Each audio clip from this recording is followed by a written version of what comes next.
Welcome to Universal early. It's like what, 4:30 or something like that? Yeah. We gotta be here for our special media gathering that we're gonna go through and film all the houses for you guys. Stay tuned for that, or you'll find it on my channel.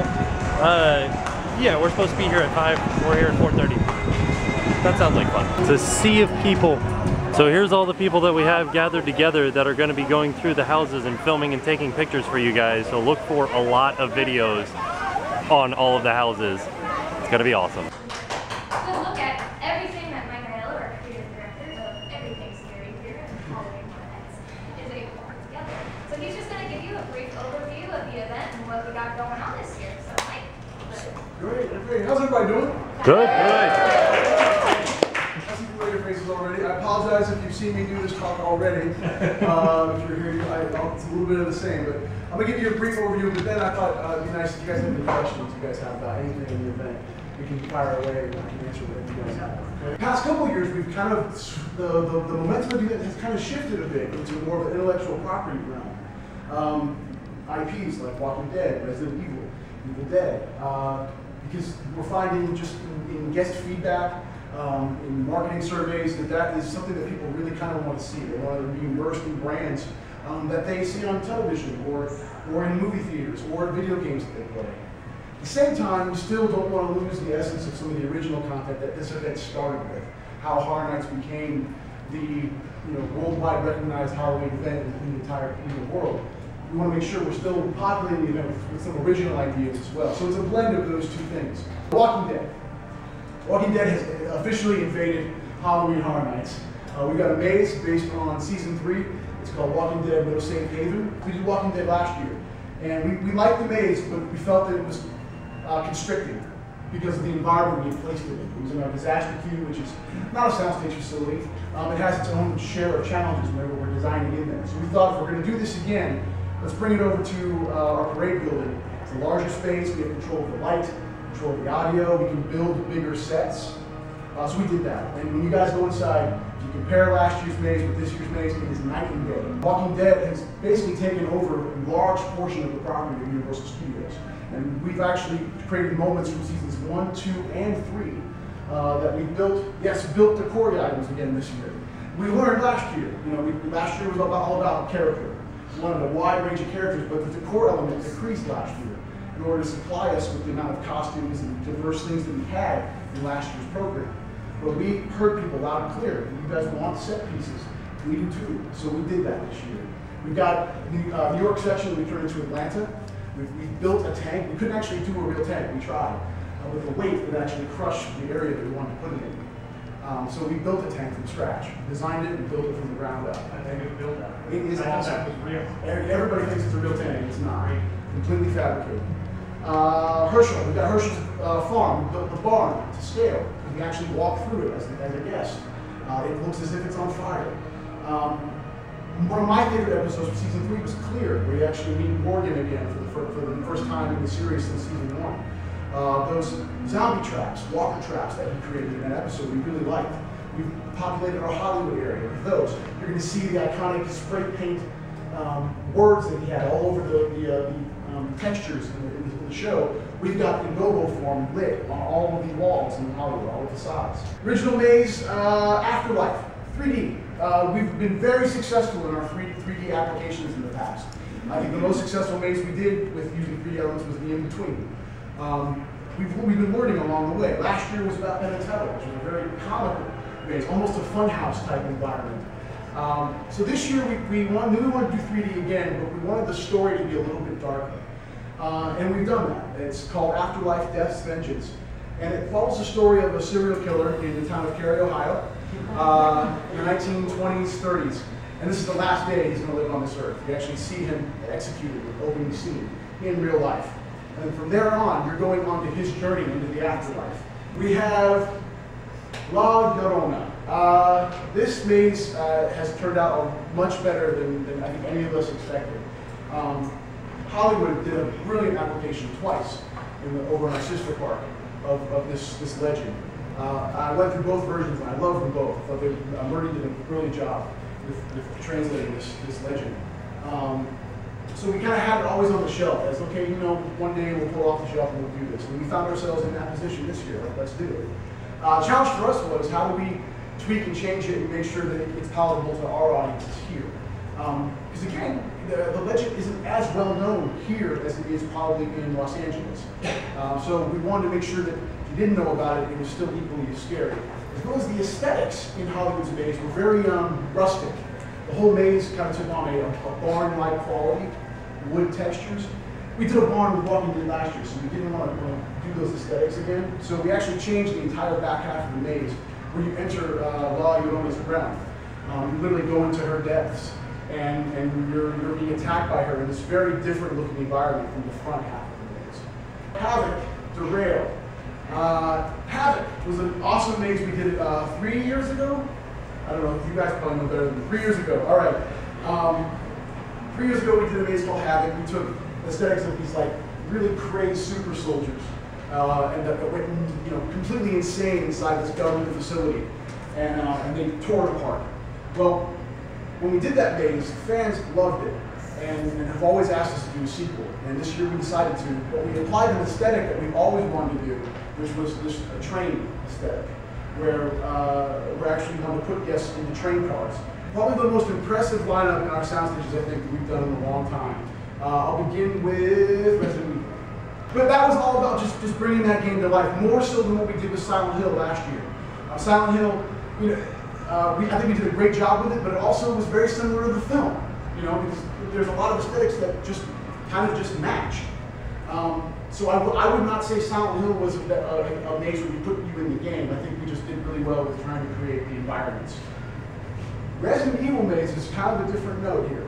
We've done a really good job, in my opinion, of really kind of transporting you into the Resident Evil game. Evil Dead, the most theatrical maze I think we've ever created. You're literally walking through scenes. We're having these characters actually perform scenes. Yes, are there scares with it? Of course, but you're seeing full tableau moments from that movie. Cabin in the Woods. There are films that you watch that we'll watch that immediately we'll pause and say, okay, we have to do this.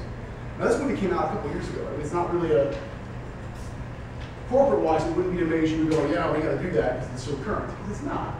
It's several years old, but the storyline is amazing. And the amount of characters that populate that movie, we immediately attach to it and say, we got to do that. That's just rich with content that we can recreate. And that's probably, that and American Werewolf I think are my two favorite mazes from this year. I had to choose two. Cabin is awesome. It is literally the film. You start in the cabin with zombie redneck torture family, and it kind of ebbs and flows into the facility, and we built the elevator room with the elevator doors, floor to ceiling, blood covered completely. It's just gorgeous. The last one I'll tell you about is my favorite maze. The one we're most passionate about is American Werewolf in London. The wolves are the coolest things I think we've had in the event in the last 6-7 years. These wolves, when you see them, it's the wolf. It moves, it acts just like the one in the movie. It's moving, it's completely fluid. We've never done articulated puppets in the event before, but that was the only way we knew if this was going to work, it's the only way we knew we could do it. This couldn't be something in a costume.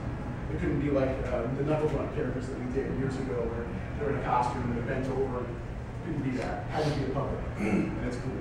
It's cool. I can't wait for you guys to see it. Bill and Ted's back. This is the 22nd year for the show, the Rocky Horror Picture Show. It went away 3 years ago, and every year we wanted it back. And finally they listened to us and allowed us to kind of have it back this year. And so the filming and walking through begins with this huge group of YouTubers right here. Look at them all.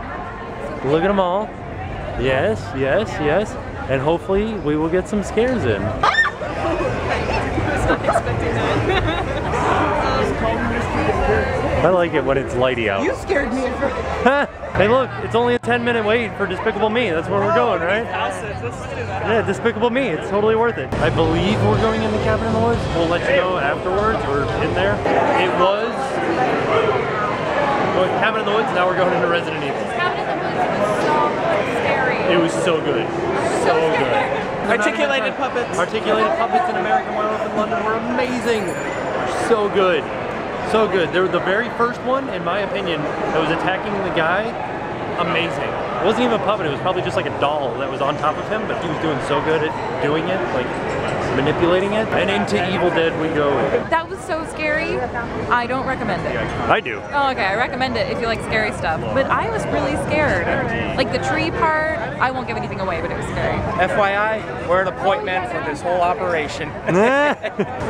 Yes. And they dumped us out into the streets of Atlanta. Oh no, VIP tours running into each other. Oh no, it's a VIP traffic jam. When we were here yesterday though, I didn't smell the dead. Oh no, I missed it. I didn't smell the dead either. It's supposed to be right here though, right? In the fog. It smells like chlorine. I'm smelling it. That's not what dead bodies smell like. I mean, not that I know. Huh?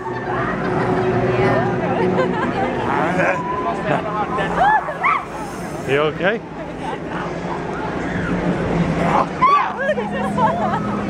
Trust me, I know what a dead body smells like. It's really a lot worse. It would scare people off away from you. There's a lot of them out. Zombie VIPs.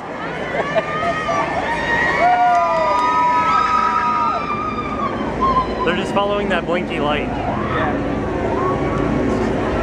One go, they gave up. Alright. Into the disaster queue for Havoc. Ooh, nice work, Rocky Horror. And we're off to the tents. I don't know which one we're going into first, but we're going into one of them. Going into La Arena. This ought to be interesting. It's a good looking outside. Or maybe we're going past it and going somewhere else? Yeah, we're going past it. That's it though. I got it, we're going into Walking Dead. Now we're going to La Llorona. La Llorona, not Urana. Llorona. And that is all of the houses. We're gonna go back through our favorite. What was our favorite? Cabin in the woods. Cabin in the Woods. Simply amazing. We're gonna give you guys a reactionary shot of us in night vision going through Cabin in the Woods. I hope you're ready. Do not conceal the button. Push the red button. You encounter the sacrifice. Oh, the finger scanner that they use at the front gate. Oh yeah, Cabin in the Woods. I don't know if I showed you guys this the first time. Look at that. Awesome.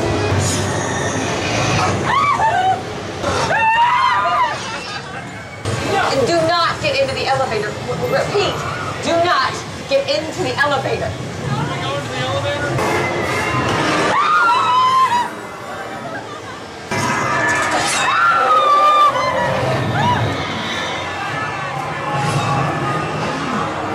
Now that we're done with all the houses, it's time to go ride the rocket before we leave. But everybody's been asking me what my favorite house is. Two of them. American Werewolf in London and Cabin in the Woods.